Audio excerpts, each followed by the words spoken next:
The Airline Business Podcast is sponsored by Panasonic Avionics.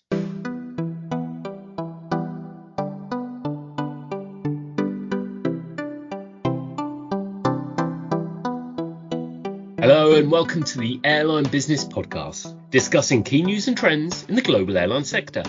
This time, as we begin 2024, it's a special bonus episode as we pick our airline stories to watch out for in the year ahead. My name's Graham Dunn, Executive Editor at Flight Global, and joining me as ever is Airline Business Editor Lewis Harper. Hi Graham, how are you? Yes, ready to kick off the new year, and what better way to kick off the new year with a special bonus podcast. Yeah, we thought it went so well when we tried to keep to a strict format in the last podcast that we're going to try again, but this time maybe a bit looser with how we structure it. But yeah, really obvious time to go through some of the stories to look out for, I think, in the coming 12 months. Yes, and this is sort of quite I guess you call it a subjective list. We've both gone away and thought about some of the airline stories that I guess we find interesting. I mean, you can sort of make a case for all manner of airlines there, but it's quite interesting. We try to sort of pick some stories which probably shine a light on some of the other themes that we've talked about across this year, and will obviously continue into 2024. We're going to look at Europe and European airlines to begin with. Lewis, which European airlines? Is there a European airline story out there that's keeping you interested this year? I think there are several. I think you'd be unsurprised to hear. I think one that I mention first would be Air France-KLM, and we've talked about them a bit in the context of consolidation, and obviously the minority stake in SAS is an interesting development. But I think Air France-KLM, there's a real sense of a maturity, I think, under Ben Smith that maybe hasn't been seen before. So looking into the coming year, there's just a lot going on there, really. We've got Transavia, the low cost unit, really now ramping up in France now that the labour agreements are in place to allow that expansion. And talking of Transavia, of course, there's a big transition going on within it, KLM and Transavia into an Airbus fleet. So that's really the first delivery of a 321neo, I think, at the end of last year. So a lot going on there with that transition. Obviously, we can't mention Air France-KLM without Schiphol and what is a temporary reprieve, I think, on the slot situation there. We've got TAP, so are Air France-KLM, well, I think it's clear they're interested there. Are they going to make a move there? And generally, obviously, I think we talked about recently, Air France as a standalone has sort of recorded some much better results in terms of how they compare with KLM. Obviously, historically, KLM's been the much stronger partner there, and I don't think that's necessarily made for the best relationship between the two units. But I do think there's a real sense, really, that Ben Smith has really got a hold of that business, and it really will be interesting watching what happens there, I think, over the next 12 months. Yeah, definitely. As partners, you basically had one airline that was largely underachieving for a variety of reasons, another airline that was overachieving for a string of reasons, and that has kind of settled out now. I mean, Air France, I suspect it'll be interesting when their year-end figures come out, but I suspect Air France will have maybe a higher operating margin, which would be interesting. I mean, I can't remember the last time we saw that happen within that group. And that labour piece is quite interesting. It's not something we remember the days where you had a meeting to slim down or make a transformation at Air France resulted in executives climbing over the fence with the shirts ripped off their back. So, that is quite a radical change there. As you say, KLM is still going to have those issues at Amsterdam. There is a conditional reprieve for this summer, so capacity should be back up, albeit peak times it's still not going to be back to its top level capacity. And then there remains the issue of long-term issue about how they address noise, and that issue which hasn't gone away. And environment in particular, KLM is always going to be at the heart of that. It's such a live topic in the Netherlands. So I think absolutely fascinating one to consider. Lufthansa too.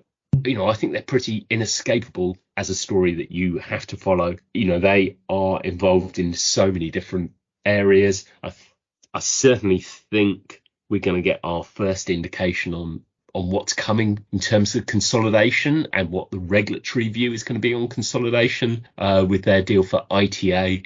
And that in many ways could kickstart all manner of other processes. And, I think Lufthansa is going to be interesting in terms of how it handles capacity when it gets back to capacity and where it puts its aircraft this year.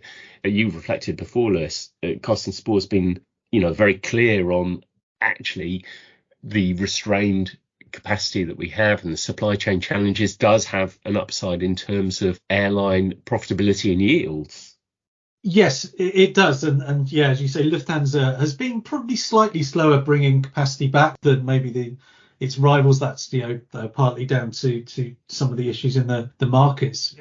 But certainly, yeah, as I think we've talked about recently, we know that even with the airline industry kind of on course to be back at 2019 traffic and capacity this year, that still means it's several percentage points off where it would have been had growth continued without a pandemic. So it does mean that the airline environment is still one with capacity lower than it would have been before you even think about some of the supply chain challenges, the GTF, Pratt & Whitney GTF challenges that are all meaning we've got less capacity in the market this year. And Lufthansa, with such a strong position in some of the markets it plays in, is positioned well to take advantage of that. But yeah, it's going to be an interesting year for them. I think, again, one to look out for, as you say, you mentioned consolidation again with the ITA decision being on the horizon. So yeah, they've got City Airlines they're launching. So another move, I think, in the regional market based around some of the labour agreements there, I think. And obviously they placed their first MAX order, I think, a few weeks ago. So Lufthansa touching a whole heap of issues, while it may be a bit obvious to talk first straight away about the big airline groups in Europe. There's just so much going on, I think, in the region. I think partly reflecting the sector powering out of COVID and 23-24 being the time when everyone's now jostling for position much more than they were able to do even in 22. So yeah, a lot going on there. I think with Lufthansa, that Boeing Max order was really interesting. I mean, it's obviously interesting. It's a great story for us in terms of, sort of a surprise aircraft order coming in. But, I think that's one of the first examples of an airline sort of consciously going out and deciding to ensure they have competition within a fleet. On narrow bodies, they've been all Airbus for a fair while. Obviously, they have a joint venture, Sun Express, which operates Boeing Maxes. But it is interesting to see them make that decision to go for Maxes and, get some flexibility going forward. And it will be interesting to see, as airlines get scale, to what extent do they want that bargaining position? I mean, someone like Ryanair periodically, and I'm sure it'll be about time that Michael O'Leary starts talking about, wouldn't rule out an Airbus order as he tries to create some level of competition when you operate an all Boeing fleet. But it is interesting to see if any other airlines will follow that move. Yeah, and I think conventional wisdom would be, well, single type fleet is preferable because it reduces complexity, etc. But I think clearly one of the lessons of the past certainly year or so is that hedging your bets a bit may seem a bit more sensible than it once did. We know that with supply chain challenges, whether that be on the operational side, or keeping the aircraft in the air, or securing new aircraft, there are issues everywhere really, which mean that actually opening yourself up to considering other types, and as in Lufthansa case, the first MAX order certainly looks a lot more logical than maybe it would have done in the past. So and we know that, if you haven't got an aircraft on order today, certainly a narrow body, you're really, you're looking, several years into the future before you're ever going to get your hands on them. So there's also a sense that the production slots are tight. So everyone's looking to maximise their position there. And, see consolidation in that context as well, where your options to expand will happen organically and inorganically. But yeah, so Lufthansa at the centre of that. Yeah, absolutely. And elsewhere in Europe, anyone else you're going to be keeping an eye out for this year? Yeah, I mean, thinking about away from the big groups, I guess, I think Norwegian's a really interesting story. I've followed them fairly closely over the past couple of years. And obviously, Geir Karlsen, they're seems to be doing a reasonable job of, reinventing Norwegian back to its kind of roots as a short haul carrier in its kind of core markets in Scandinavia. But it's been getting some decent financial results there. I think there's very much a sense it's through its restructuring. It's got a clear plan. It's nearly at the point, I think, where Carlson was talking about it having fleet scale. So when you start to get towards 90, 100 aircraft, where you really get the advantages of the economies of scale of that fleet size. And of course, in what was a bit of a surprise, given what we'd heard leading up to that point, obviously its acquisition of Wideroe has been given the green light.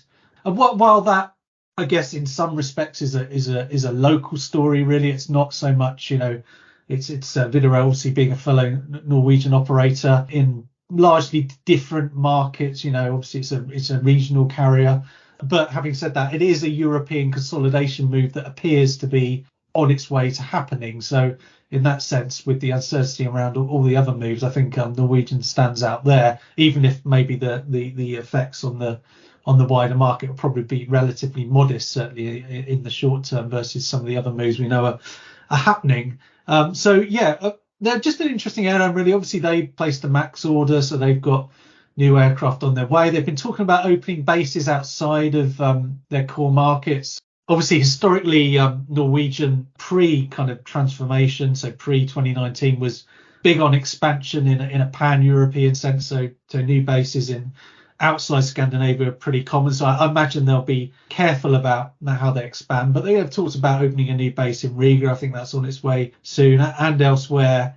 I think a story there of an airline that so far has been successful in, post-COVID kind of recovery. It was already on the way to transformation when COVID hit. And I'm sure that's helped a bit because it wasn't, entirely down to the shock of the global crisis that initiated the transformation. But yeah, just an airline, I think, where some sensible management and some growth plans, but not going too crazy, appear to be working. And as I say, an interesting consolidation story as well. And it'd be key. It'd be interesting to see how Wideroe plays out. Obviously, the other thing worth mentioning in the context of Wideroe is sort of a bit of a leader on the sustainability front.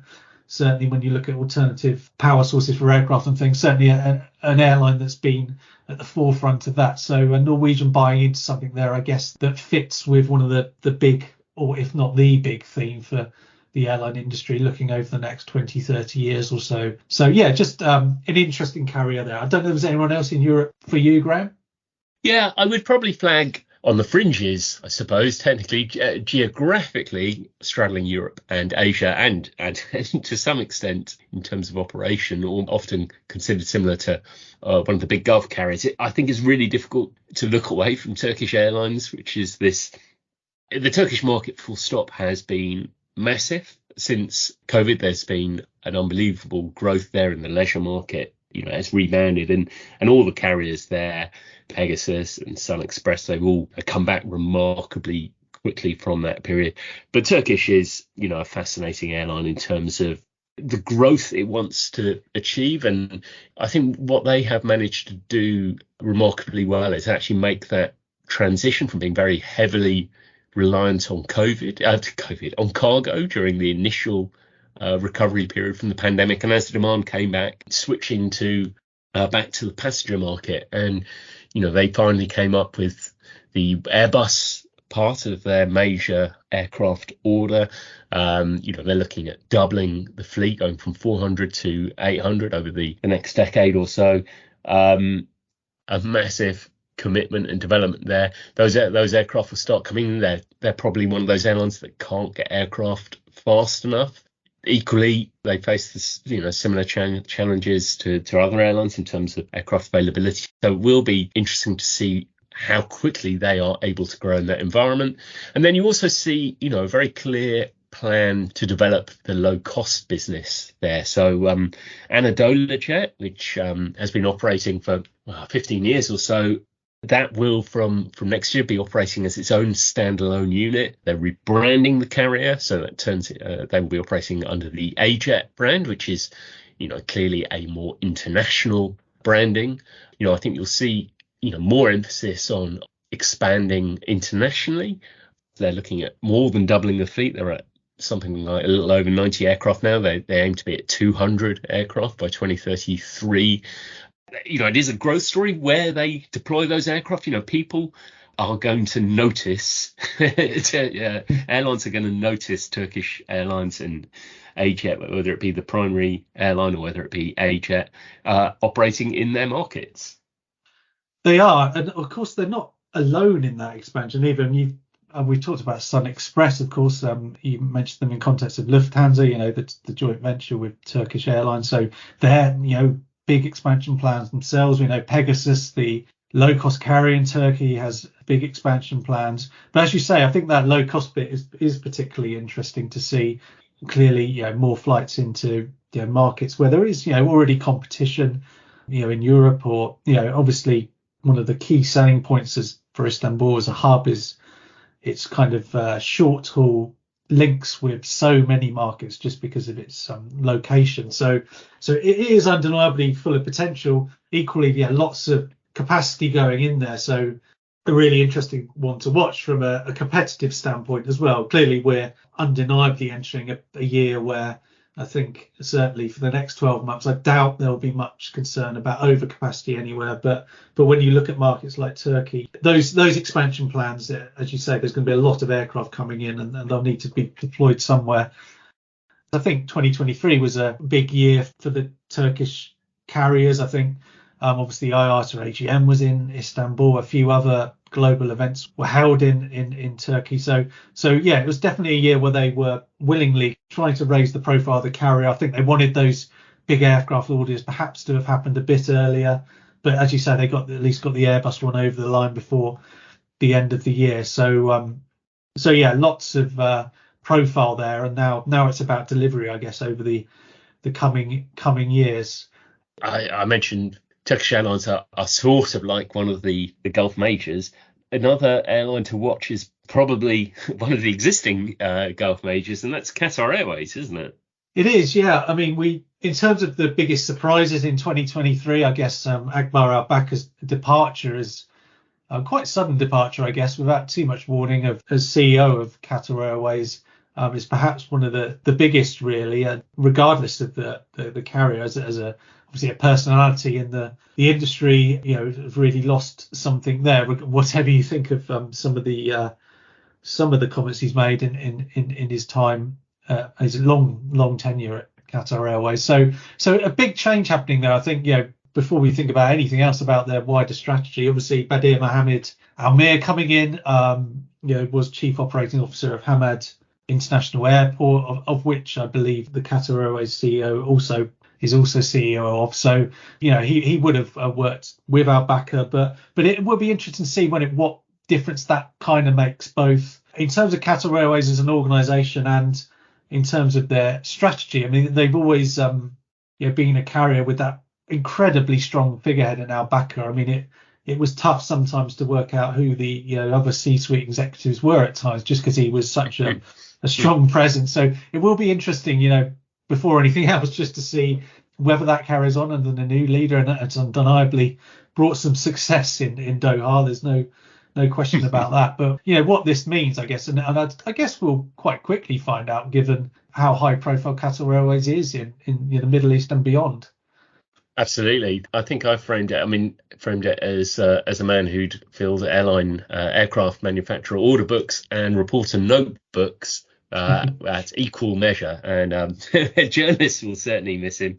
I think it is fascinating because when Al-Bakir took over, or Qatar Airways launched, it was a tiny airline, and the airline had to punch above its weight, and he certainly ensured it did that. And I think what's clear now is that you have an airline that has established a model. It does have aircraft, does have fleet, it does have a network, does have a presence now. So maybe the timing is right for a slightly different type of leadership. It's a challenge all airlines have. I mean, I'm not going to refer everything back to Michael O'Leary during this podcast, but he's talked many times before about there being a time when an airline might need a different type of leader rather than the one who sort of dominates headlines and gets them headlines and bits and pieces. Now, so far, Michael O'Leary hasn't decided that the timing is actually right for that. But it is quite interesting, that idea of how much an airline needs that higher profile in an external sense, but also it'll be extremely interesting to see what kind of impact that has on an airline internally as well. It will, yeah. I guess there's a sense, like you say, that the Qatar Airways coming from nothing to where it is today under Al-Bakr. And I guess you do reach a point as a business where, not that Al-Bakr couldn't necessarily have led this phase, but certainly there is a sense you're moving into, you're no longer the upstart, you're no longer the disruptor. You kind of move into a new phase where you of maturity as a business, and that might require different leadership skills, as I say, not saying that incumbents can't necessarily deliver that, but yeah, it will be interesting to watch. And the whole Middle East region, I think, from a leadership perspective, is really interesting, because obviously, we've got a relatively new leader, Etihad, and Antonio Neves, obviously, talking about growth there as well. And we can't mention the region without mentioning Riyadh Air. I don't think. While we would expect plenty from them over the next 12 months, I'm not sure that will include actually flying any commercial services. But yeah, that's undeniably a development in the region, which again means there's there are new players in town who are the upstarts now, and the existing players are going to have to deal with that. Similarly, obviously, we talked about before, we know that, and we'll probably move on to talk about some of these in the second part, but certainly a big market for these Middle Eastern carriers is Asia and India particularly, and there's a maturity in the Indian market, which again means that perhaps there's going to be new competitive challenges there. But yeah, certainly Etihad and what's happening. And you've, I suppose, at Dubai and other places, you've had an opportunity to hear from Neves, haven't you? And that's another quite aggressive growth story, isn't it? Yeah, absolutely. And they have the new airport, which has opened up there as well. There's definitely a sort of refocus. It's interesting. And this, to some extent, goes back to the Norwegian story on the one hand, where you have this, when does an airline shift from a consolidation and a sensible isn't the right word, but a consolidation story and a really focused, clear plan, especially ones, both Etihad and Norwegian have had ambitious plans previously. They had to row back on that. They enter a period of retrenchment, a period of consolidation, and sort of the messaging is around, we're securing the business, we're doing what we need to do, we're getting our core business right. And then you have the period, what do you do next? How do you grow? Where do you grow? And how do you move into a more ambitious mode without kind of sacrificing some of those earlier gains? So it'd be really interesting to see how, Etihad had sort of cut back on, quite a lot of the aircraft they had during their restructuring. They probably quite like some of those aircraft in this immediate period for growth. So they're back kind of having to go for it again. But it's definitely, that is a market where you are going to continue to see growth, almost regardless of that it remains a market where we see sort of unrest and challenges. So, at the same time as people are looking at long-term growth there, obviously we have the situation in Israel. We have concerns still around the risk of that expanding to other areas in the Middle East. But seemingly regardless of, that volatility, the Middle East remains a market of absolutely huge growth opportunity. You mentioned India and you mentioned Asia, and after the break, Lewis, we'll take a look at Asia and the Americas.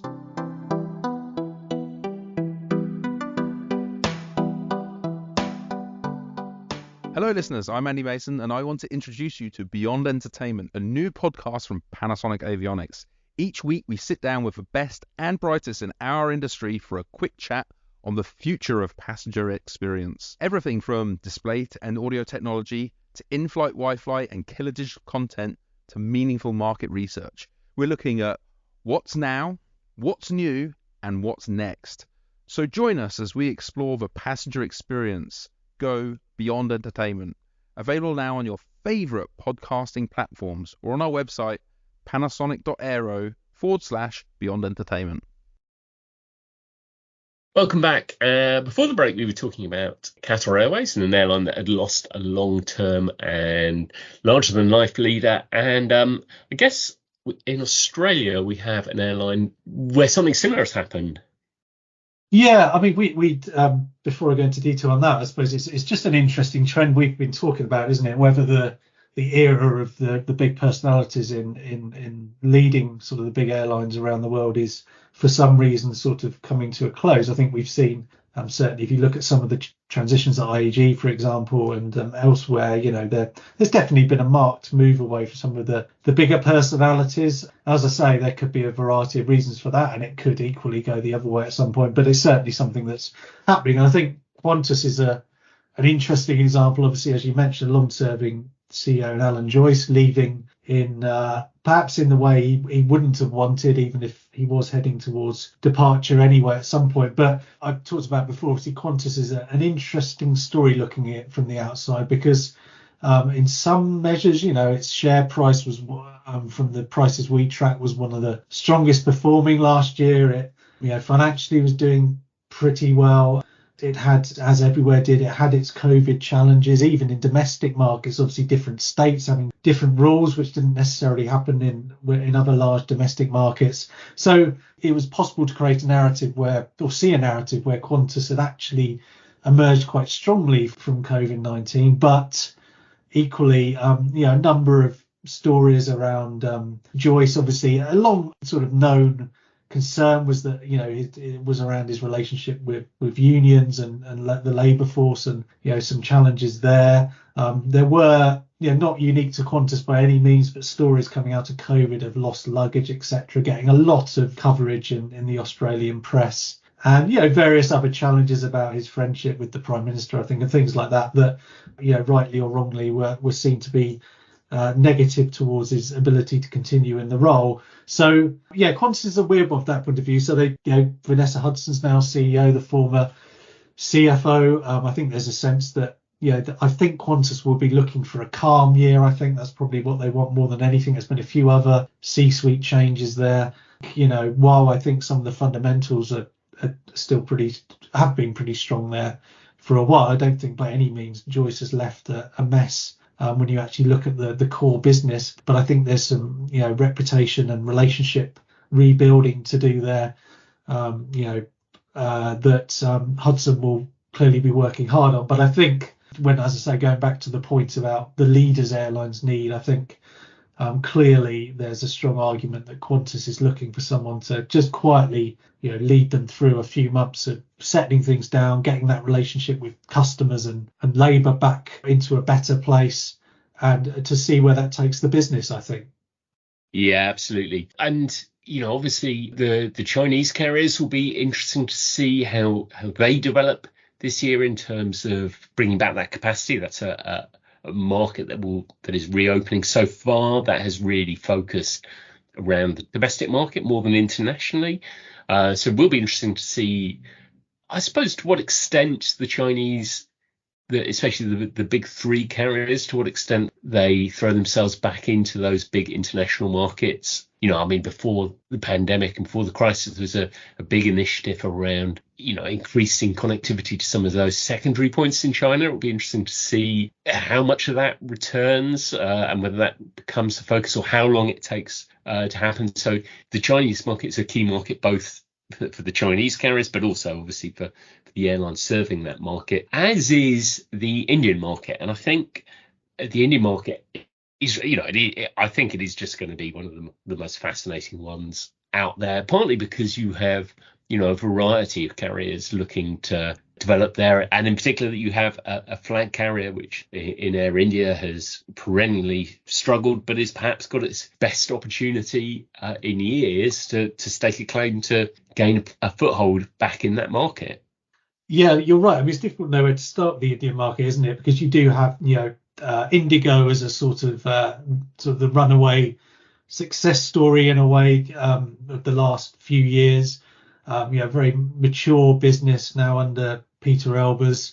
You've got Akasa Air, the relatively new low cost carrier that's, I think, on the verge of a big order, and seems to be quietly making some positive steps. But equally, you've still got the echoes of the challenges, and maybe echoes is not quite strong enough, because I think it's clearly a market that has always been full of potential, but challenging for operators for a variety of reasons. But you still see some older players like SpiceJet, and obviously particularly Go First with its struggles. So, and we should probably mention Jet Airways as well. Who knows whether they'll get off the ground again. But certainly, I think in terms of Air India, like you say, the really interesting thing will be whether the kind of revitalised business under Tata ownership can really make a success. And in some ways, I think the business as it was sold to Tata Group was in quite a state. So it had been years of government ownership was suboptimal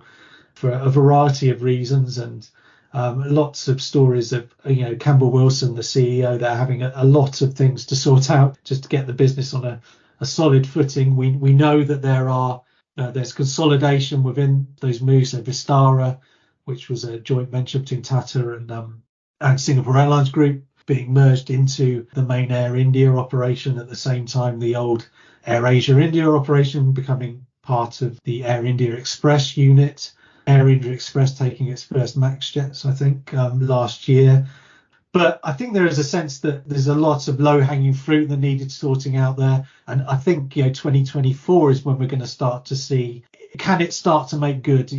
There's a few, I wouldn't call them easy wins, but certainly when a business needs that much TLC, there are a few things that probably sort of stand out as needing to be sorted. And it's important they have been. But you then need to push the business on to be that really mature network operator, and signs are it can do that, particularly when you look at Singapore Airlines involvement, for example, a very successful and sensible carrier there that's obviously going to be a big voice.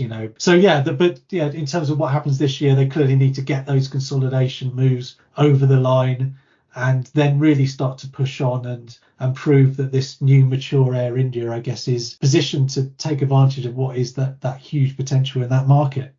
The ingredients are absolutely there. You look at, this is the most sensible looking business plan or sensible looking approach. Everything appears to be there for Air India to make a fresh start and a willingness around it. But you have to remember, India has been a terrifically difficult market for all airlines to operate in.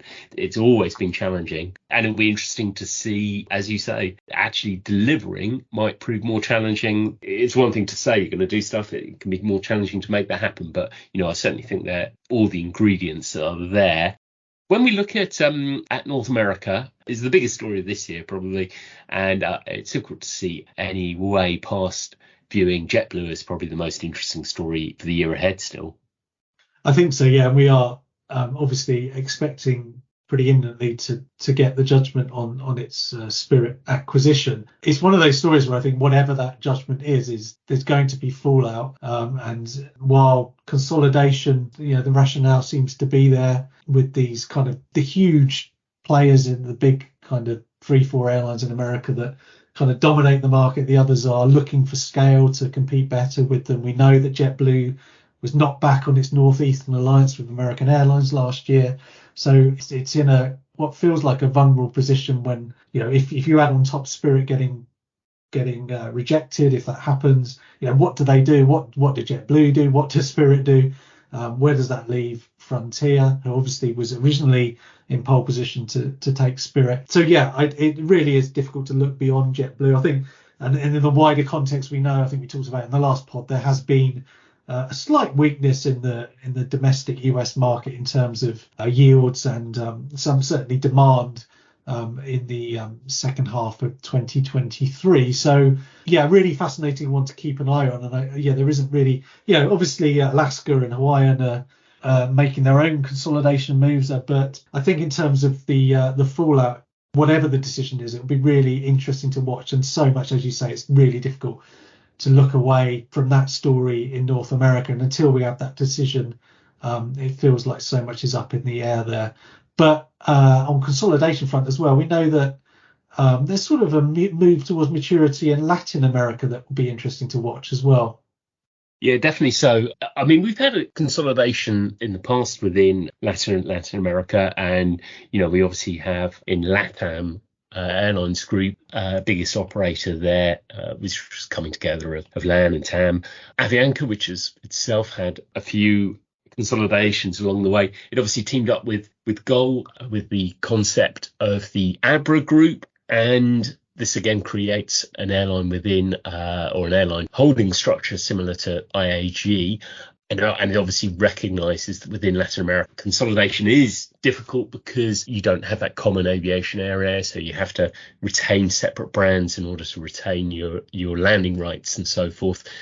I think there's definitely a kind of a notable step change probably coming with Abra, or at least I think we might see a little bit more what the ambition of that comes with a new appointment to lead that group, which comes with the existing chief executive of Avianca, Adrian Neuhauser, who starts in the role, about a couple of days ago. Yeah, and I think that reflects, because while this Abra story has been going on a while, I think there's certainly from looking at it from afar, I think there's been a sense that, you know, it was really waiting for something to happen, you know, concrete. And I think the appointment of Neuhauser, who's you know, by most accounts has done a decent job at Avianca, has really transformed, been part of the transformation of that business really towards shift away from its kind of more legacy network carrier past to something more like a low cost sort of carrier. And I think he's a high profile figure in the region in terms of airline chief executives, and for them to move him to run this new holding company probably reflects that this is the year when they're really going to ramp up, and he'll be an existing high profile figure in the region who's going to be the spokesman for that business. So as you say, that it's full of challenges, that region. We know that the holding company structure, you know, if you look at IAG, for example, with the different brands, is something that works. In some areas it'd be really fascinating to see what they do with it in Latin America, and, you know, a really interesting new voice, really having someone speaking for Abra, so speaking for those, you know, what at the moment are, you know, the Colombian and Brazilian carriers, but which may expand. We know that, for example, there's an agreement with Aerolíneas, who themselves have just got a new CEO, to potentially expand cooperation with other carriers as well. So a potential sign of maturity in that market, as I say, and having that leader in place will mean that 2024 will start to give us a better idea of really what they're about there and how seriously they are taking this new structure. I think that's probably enough, isn't it? I'm looking forward to us reviewing this in about a year's time and finding out It was probably one of the other 200 or so large airlines that were the biggest stories, but we've tried anyway. Yeah, I mean, I expect, you know, in a year's time we'll start off with, we're expecting Abra to make a bigger announcement, and it'll be interesting to see whether Lufthansa gets its ITA deal over the line. Who knows? But plenty of stories to keep an eye on over the year to come. So, Lewis, thanks for your time today. Thanks, Greg. Our thanks to Panasonic Avionics for sponsoring the podcast. Do give the Beyond Entertainment podcast a listen. Reminder, you can catch up on all the news and stories we've talked about on this podcast at flightglobal.com. If you've enjoyed this, please like and review us. Don't forget to subscribe to get your next episode in your podcast feeds directly. And we'll see you again next time.